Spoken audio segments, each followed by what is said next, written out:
episode of the Downtown Jiu-Jitsu Club podcast.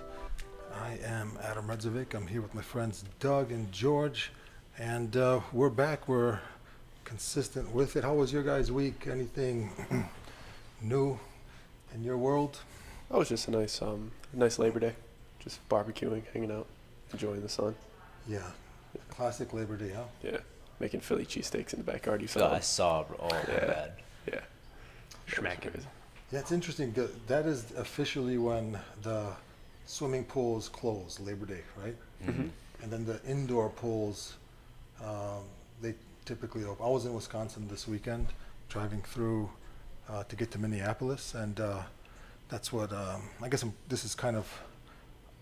a little bit too old to be figuring this out now, but that was interesting to know. Like in Wisconsin, they have the indoor pools, the outdoor pools in Wisconsin Dells, and Labor Day is that official break from indoor to outdoor. I don't know. So You just connect the dots finally, and you're like, oh, it makes sense. Yeah, it was our good friend Brick, Professor Brick. He got married. how was that? This weekend. It was awesome. It was really cool. I saw some of the teammates there. It was really, really cool. Was it a multiple day event?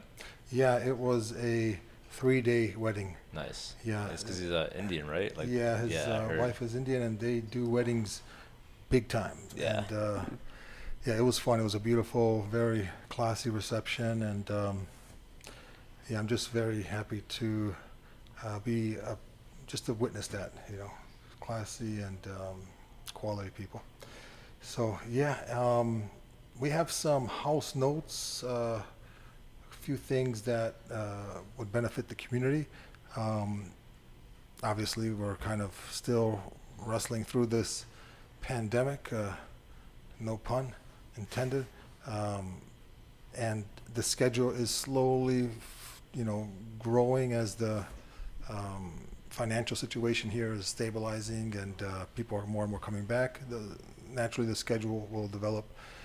So we have a new class, the 7 a.m. time slot continues to grow. So starting September 15th, I believe that's a Wednesday, Wednesdays at 7:15 a.m., Professor C is going to be running an all levels Jiu-Jitsu gi class with a heavy focus on the closed guard over the next several weeks. We haven't made it a course.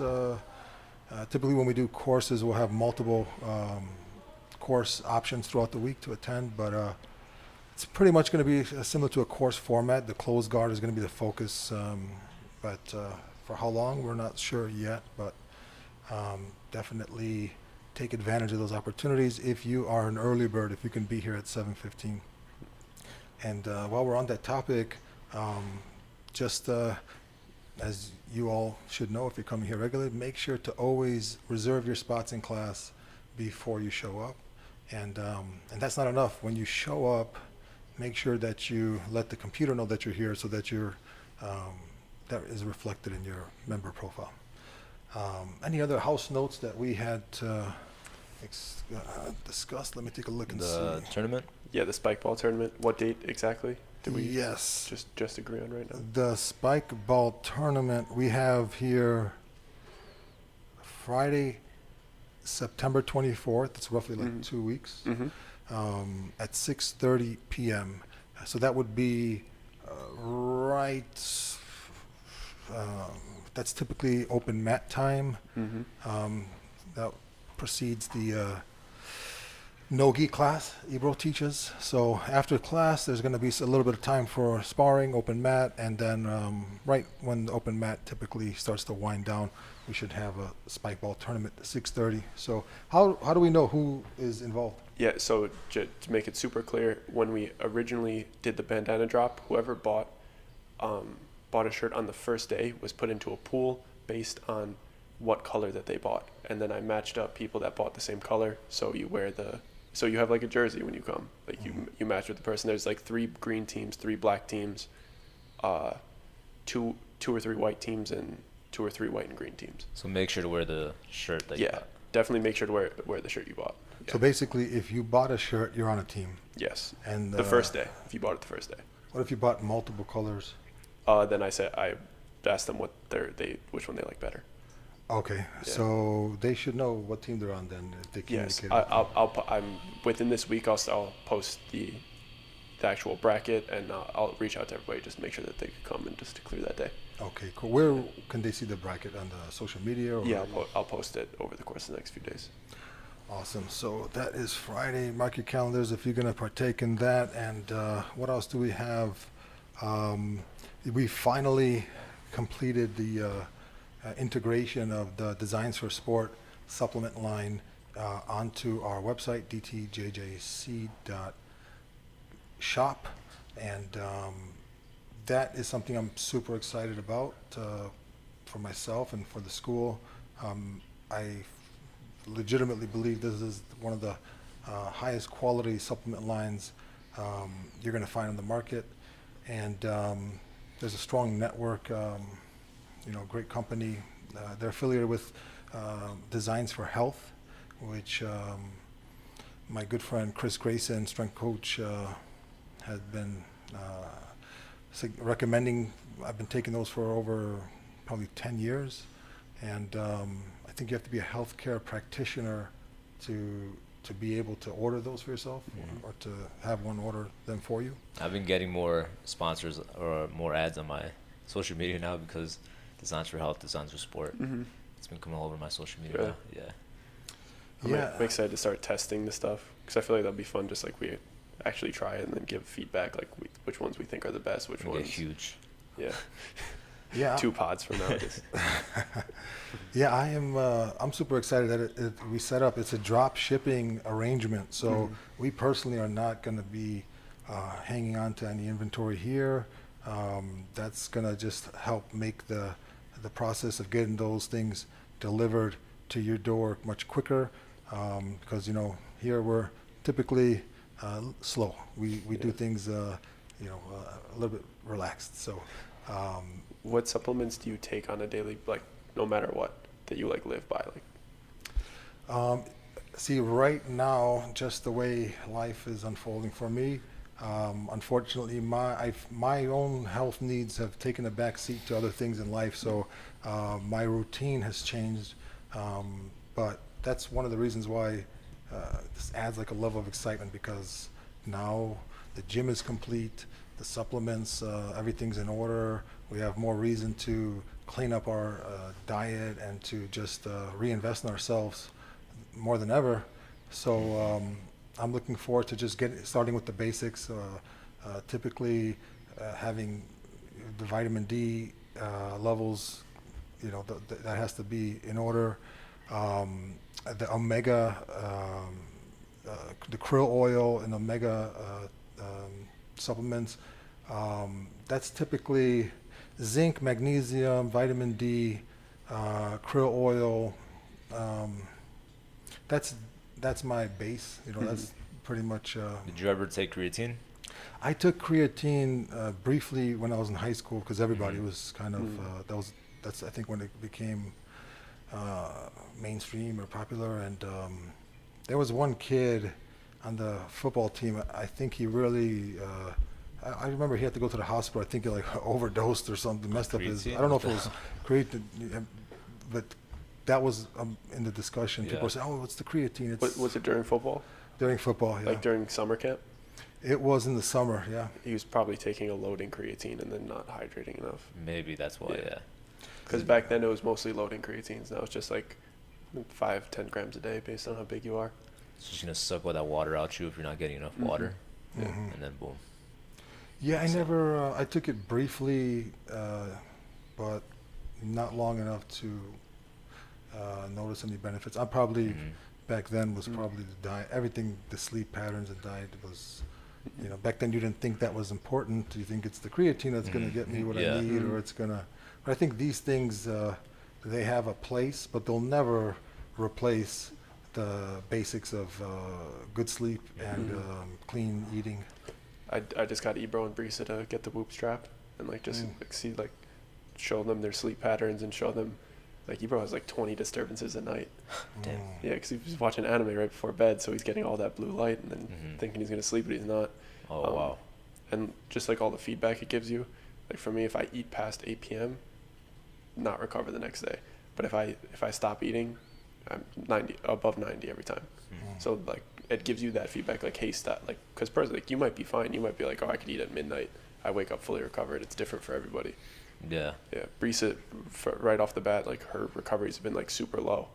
And I'm like, you're doing something wrong. She takes CBD at night. I'm like, take that out. Like try to like take some things out, put some things in. Definitely stop watching screens at night, because that's the worst thing. Was it you that talked about how the CBD disrupts your REM sleep? Yeah. When I would okay. take CBD, my deep sleep was good, which is like the body restorative sleep, but my REM sleep was not very good. Yeah. And like on the days where I wouldn't take it, it would say like, oh, your REM sleep was way higher than usual. Have like weird ass dreams and stuff, because your body was trying to catch up on REM sleep, because it was stripped of REM sleep. Yeah. You know what's interesting about the dreams?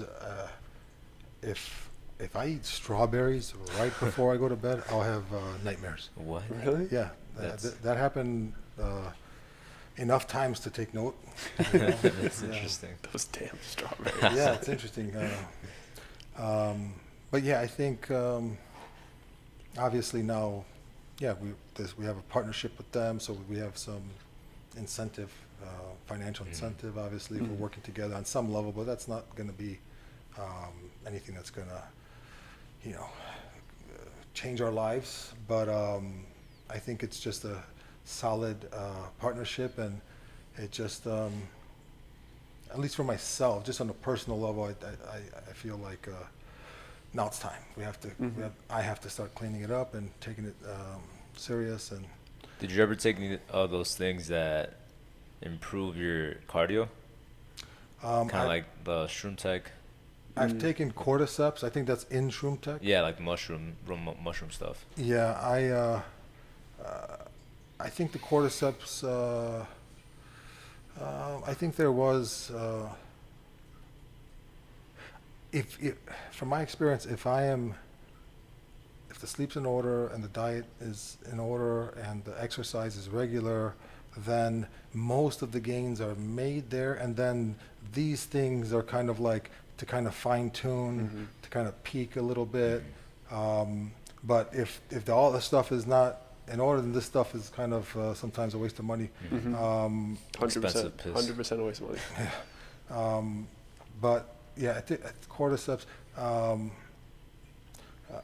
coffee typically I would take before a workout. Of course, pre-workout before, but eventually it was like, okay, the coffee is just cleaner than some of these pre-workouts. But Designs for Health actually has a pretty clean pre-workout. They sent, maybe next time we'll bring some of these products and take a look at the ingredients. But most pre-workouts are just beta-alanine and caffeine.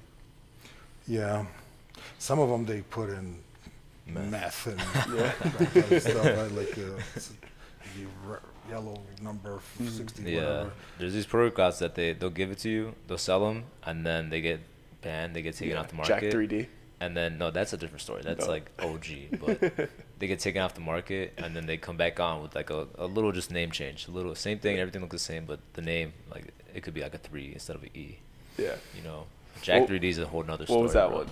That was like test booster in there, right? Jack 3D? Yeah. Jack 3D, yeah, I think there was a test booster in there. No, there was definitely traces of meth. Really? Yeah. And that one, and then also this other one that I used to take called Crazed. Yeah, bro, 16. Like, these were like, I was getting into lifting, and I was like, yeah, give me everything. Give me the craziest shit you got. Stuff, sorry. Someone told me, I think it was Chris, was explaining to me that the way that whole industry is designed, if you sell something that you're misleading people on, or the product in there is needs to be removed or whatever, like sometimes they generate so much profit that the penalty for something like that is just like a write-off. It's just an expense of doing business. So, I mean, having the company with some integrity is important, right? Because you don't want meth in your pre-workout. Yeah, and Designs for Health, same thing Chris would tell me. When I researched them, I'm like, yeah, this is real good stuff. It's clean. It's like, I trust it. Yeah, I haven't heard any criticism about the company. No tainted batches, stuff like that. hmm I know, like Sean O'Malley, he took like a caffeine pill, and there was ostarine in the caffeine pill. Wow. Yeah. So if you're a professional fighter taking this stuff, Yeah. you're solid. Yeah. Yeah, I think Yola Romero ended up suing a supplement company because there was something that tainted his test results or something, right? And it was probably more money made on the lawsuit than And his result coming back positive is like, everybody's like, I believe it. So he's like, I have to win this case. Yeah. Yeah. Any other house notes that we should discuss? Clark Gracie's coming? Yes, that's the plan. Clark Gracie will be here at the end of the month to teach some classes, hang out, train with us. So try to take advantage of that. Keep an eye on the schedule. The mobile app, if you haven't downloaded, make sure you download it. I've had a few people mention that on the Android phones, that the app sometimes has some glitches. One recommendation we got from the developer was to make sure that all your updates have been installed, and if that's still an issue, please let us know. I think that might resolve the issue, but if any of you are still having that issue, let us know, and we'll keep attempting to correct that. Yeah, George, you got a motorcycle, right? You did, today? Oh, yeah. Today's Yeah. you picked it up today, I right? picked it up this morning. Congratulations. Yeah, it was bittersweet giving my scooter away.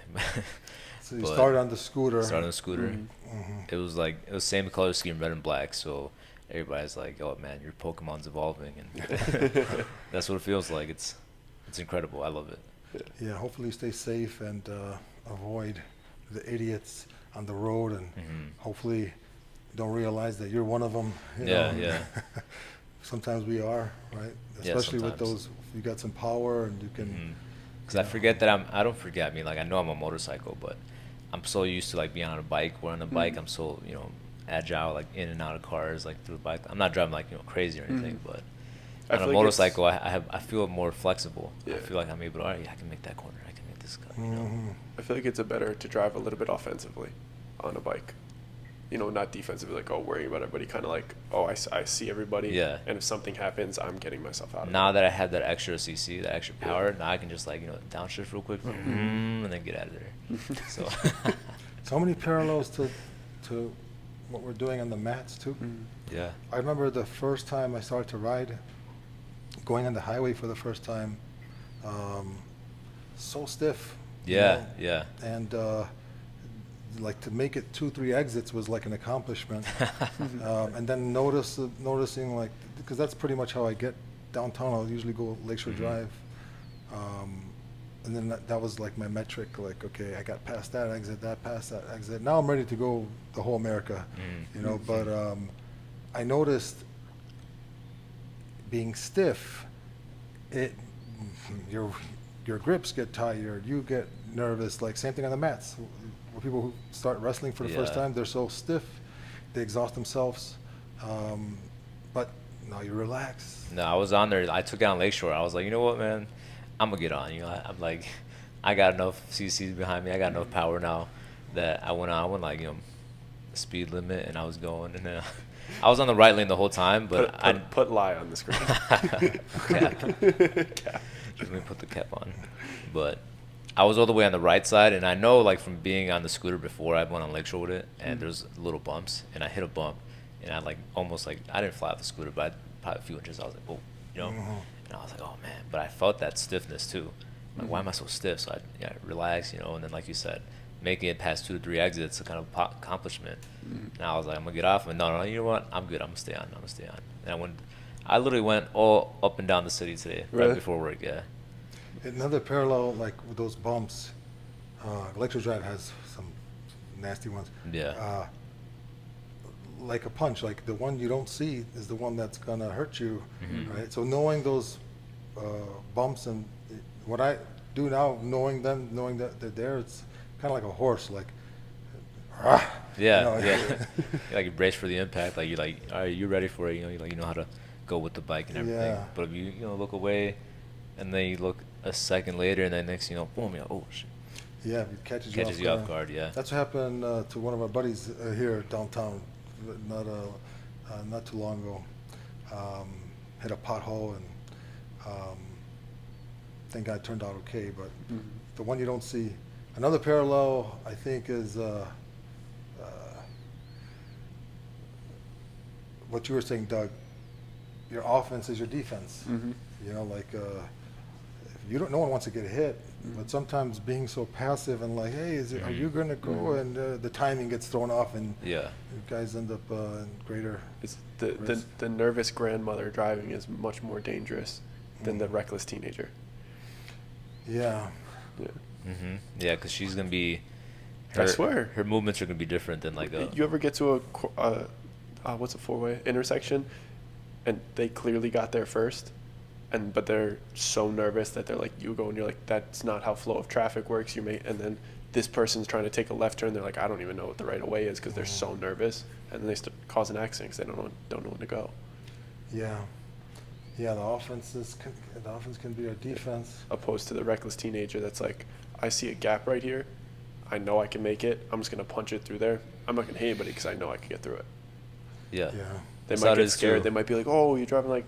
When you're biking, like actual bike, like by cycling, it's people always freak out like when they see you coming. They're like, oh, I'm going to stop. It's like, no, do your thing because I already registered like in my head like exactly the movements I need to do to maneuver around it. Like, I already know which path I'm going to take because based off of your movements and your patterns, you're going to keep walking. So I'm going to take a left instead of going right before you. So that's exactly what I mean. It's when the person stops, you're like, oh, and then you're just like, oh man, like you really messed me up. Yeah, that's a pet peeve of mine of like inconsiderate when it comes to driving. You know, like maybe the person in front of you, they can easily pull over to the right with enough space to let the traffic flow, but they won't. They'll just stop and hey, what's going on here? And you know. Especially if you're on the bike, that abrupt stop is what can get us in trouble. One time I was kind of in Sauganash, and there was a train going, so there's a long wait. But I was taking a right. I wasn't even going across the track, so I was like, oh, I'm gonna go on the side, just around people, take this right. And a dude literally took a big gulp of water and threw it at me. Wow. Yeah. On your scooter? Yeah, and I stayed calm, and I didn't do anything. And I just looked back, I smiled, and I took my right, and I went home.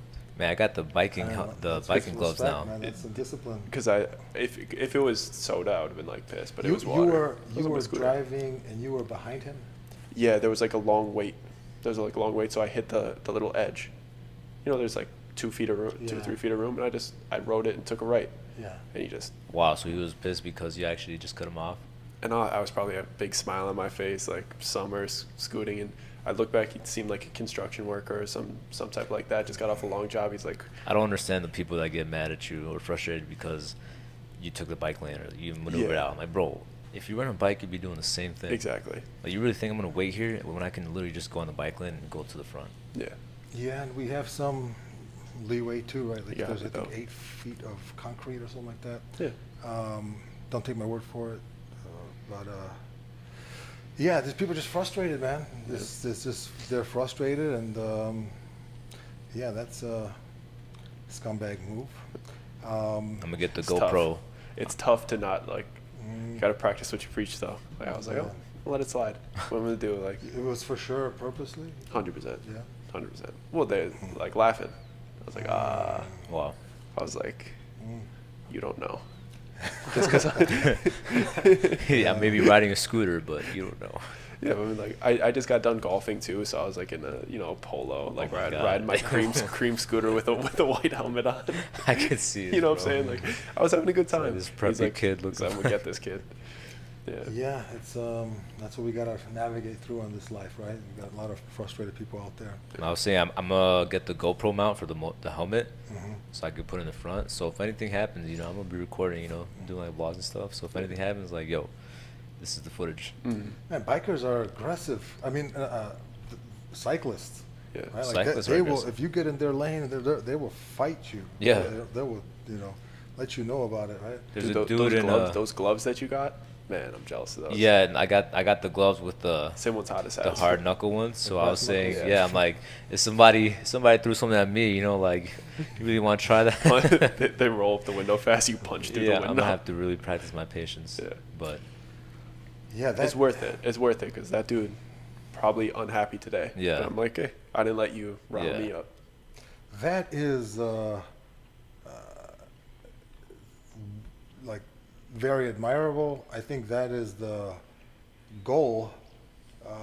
I think when we were younger, we would perceive that as like, oh man, you didn't do this, you didn't do that. But as we get older, we realize having control over our emotional state requires strength. It's not being moved off center. Like no one has control over you by getting you mad. And it was because he only did it to me. Like, that's fine. I won't get mad. Like, that's cool. If he did it to me and my sister was on the back, then I'm really mad. Because that's different. Now you're putting her in danger. Like, you think you could clown me? Like, you think, scooter, whatever. But I'll let you just stay in your unhappy state of mind. I'm going to take this right turn, and I'm going to go so fast that all the water's gone in like 30 seconds. But it's because it was only danger to me. At what point, though, does that come into play when they cross the line too far, and then it's just straight up disrespect where you're forced to do something, or I don't even know. It's if it's protecting family. But if you're like protecting family, I get it. If someone's with you, passenger seat, and they're doing something to them, then yeah. But say they're trying to clown you or they're trying to punk you somewhere. At what point is it where you're just like, I let it happen. I don't care. Because what? Someone would beat you up, then what? Then I go home and like my day's ruined because he got me here. It's just stupid to me. If somebody's like really trying to start a problem with me, it's like, oh, you have something going on internally that you're trying to you're just trying to mirror me and you're trying to get like a rise out of me. It's like, you're just like beaming with insecurity. It's just weird. Okay. For me, it's like pity. Like, I pity them.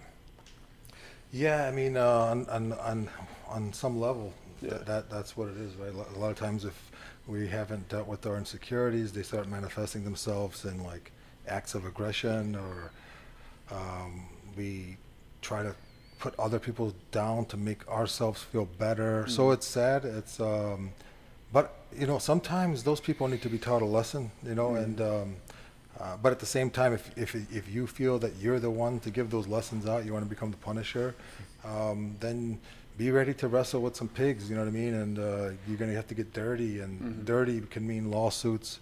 Dirty can mean just having to deal with that toxic energy.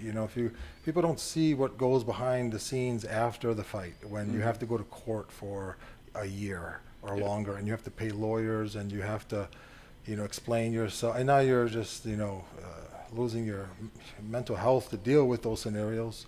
Maybe now you have a record, so I think that's a high level of discipline, easier said than done.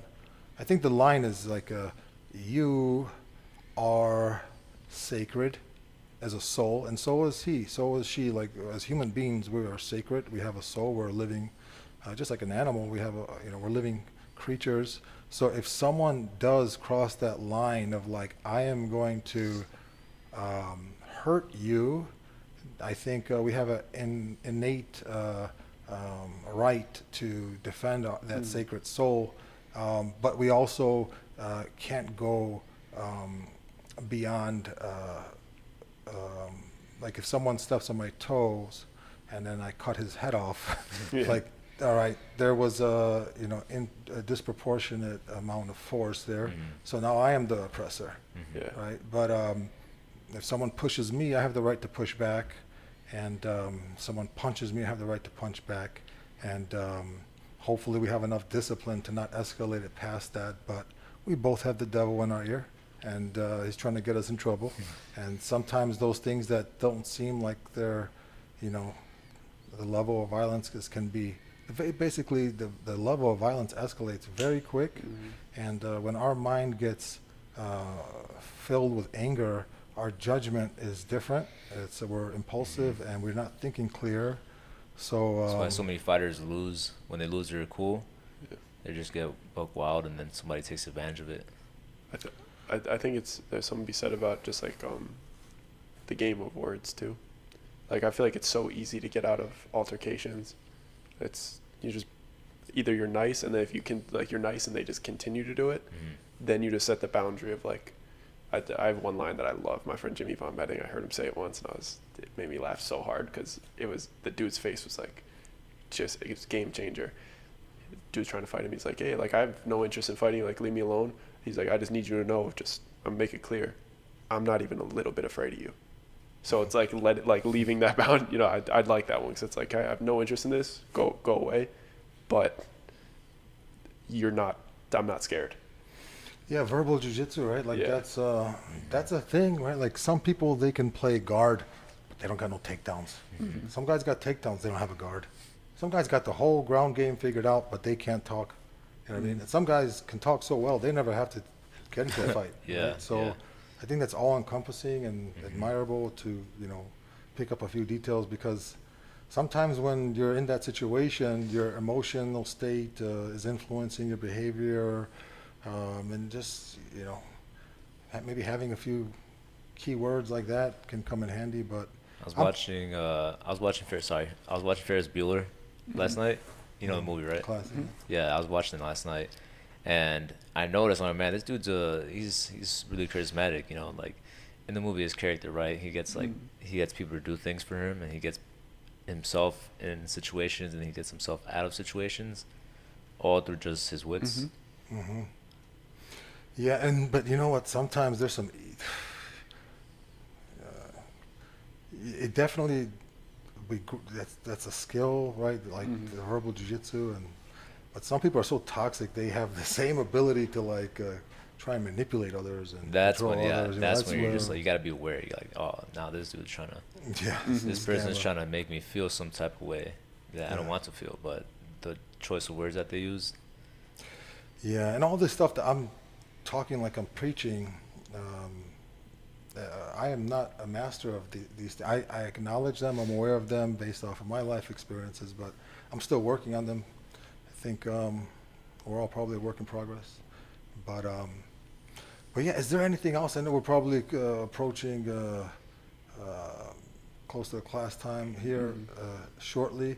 Were there any other notes? Let me take a look and see if there was something. Oh yeah, we're basically gonna have our. There's going to be a Calendly link, I think that's how you pronounce it, Calendly link for private lessons here at the school. If you have an interest in taking private lessons, whether you're an active member, former member, prospective member, you can reach out to us and book your lesson through the Calendly link. We'll have that in our Instagram bio, and you can also get in contact with us at info@Downtown Jiu-Jitsu Club. Well, we have instructors teaching private lessons as early as 5:30 a.m. That won't be me, but I'll be here early. Probably 7:30 a.m. I've begun teaching private lessons, and that's typically how I envision my days starting in the near future. So if you want to get a private lesson, you can go there. And Mr. Senat, anything else? No. Bringing Senat into the So yes, if Not that I can remember, no. we have Coach Ibado's stunt double, Senat, his cousin here, behind the scenes. Could be brother, you don't know. Yeah, they look like twins. So yeah, we got an arcade machine coming. I'm excited about that. That's another thing failed to mention, but hopefully they'll be here within the next 10 days. It's going to have some cool branding. Nice. I won't talk much more about it. I just want you to see it and be surprised. So, but yeah, that's about it. I think that's all we got for you all today. Thank you for watching this far. If you're an active member, we are actively trying to initiate meetings with all the members to just update profile details. And if you've gotten this far in the show, we're going to bump you to the front of the line. So just reach out to us if you haven't had your meeting with one of our staff members recently. We'd like to sit down with you and just kind of survey, see how your experiences are going, take note of your goals, and do what we can on our end to help you fulfill those goals. So again, thank you for watching, and hope to see you on our next episode. Peace. Peace.